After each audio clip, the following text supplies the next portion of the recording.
Goeiemôre, goeienaand en welkom by Straatwys. Nou, vandag wil ek begin met die vers in Filippense 4 waar daar staan: Verder broers en susters, alles wat waar is, alles wat edel is, alles wat reg is, alles wat rein is, alles wat lieflik is, alles wat lof verdien, as daar enige deeg of iets prysenswaardig is, bedink dit.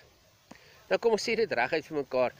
Mense raak soms woedend vir ander mense wat vir jou sê jy moet positief wees. Nou, nie terwyl die wêreld so lyk soos wat dit nou lyk nie. Want skakel jy nou maar net eenvoudig jou televisie aan en jy kyk die nuus of jy kyk sosiale media, dan sien jy nou, dis oorlog, daar's haat, daar's rasisme, daar's godsdienstfundamentalisme, daar is 'n skietery in Sydney oor die naweek gewees, daar's moorde op die Cape Flats elke liewe dag.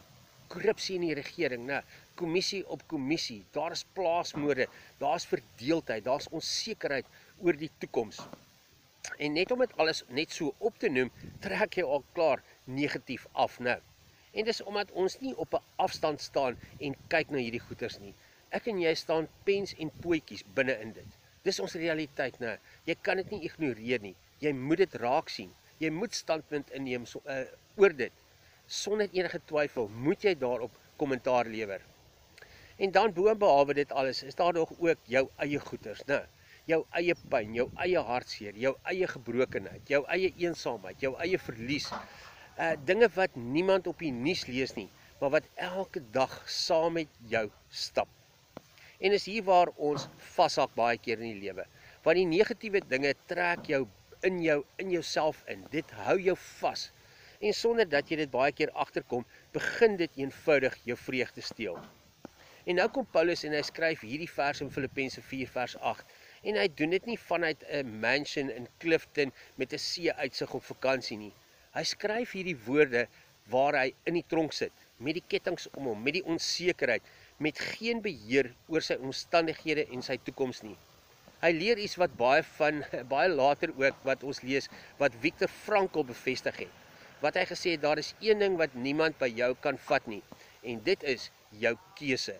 Elke oomblik, elke gedagte.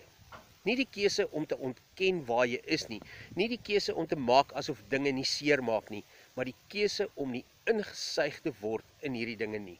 Om te sê ek sien dit, ek voel dit, ek erken dit, maar ek weier om my hele binneste daarmee te vul.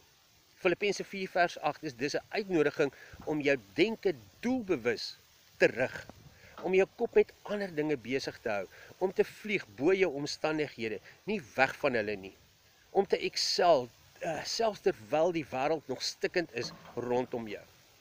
En hierdie is nie 'n goedkoop positiewe denke nie, dis 'n geestelike weerstand, dis innerlike vryheid, dis geloof wat sê, ek storm, al woed die storms rondom my, maar in my binnekamer en binne in myself gaan ek nie toegee aan hierdie storm nie. So Straatwys vandag sê nie, kyk weg nie, dit sê, kies op 'n wyse manier. Want dalk lê jou krag nie daarin om die wêreld te verander nie, maar daarin om nie jou vreugde prys te gee aan alles wat om jou verkeerd loop nie. So ek hoop jy het 'n wonderlike dag en tot ons weer saam stap, mooi loop.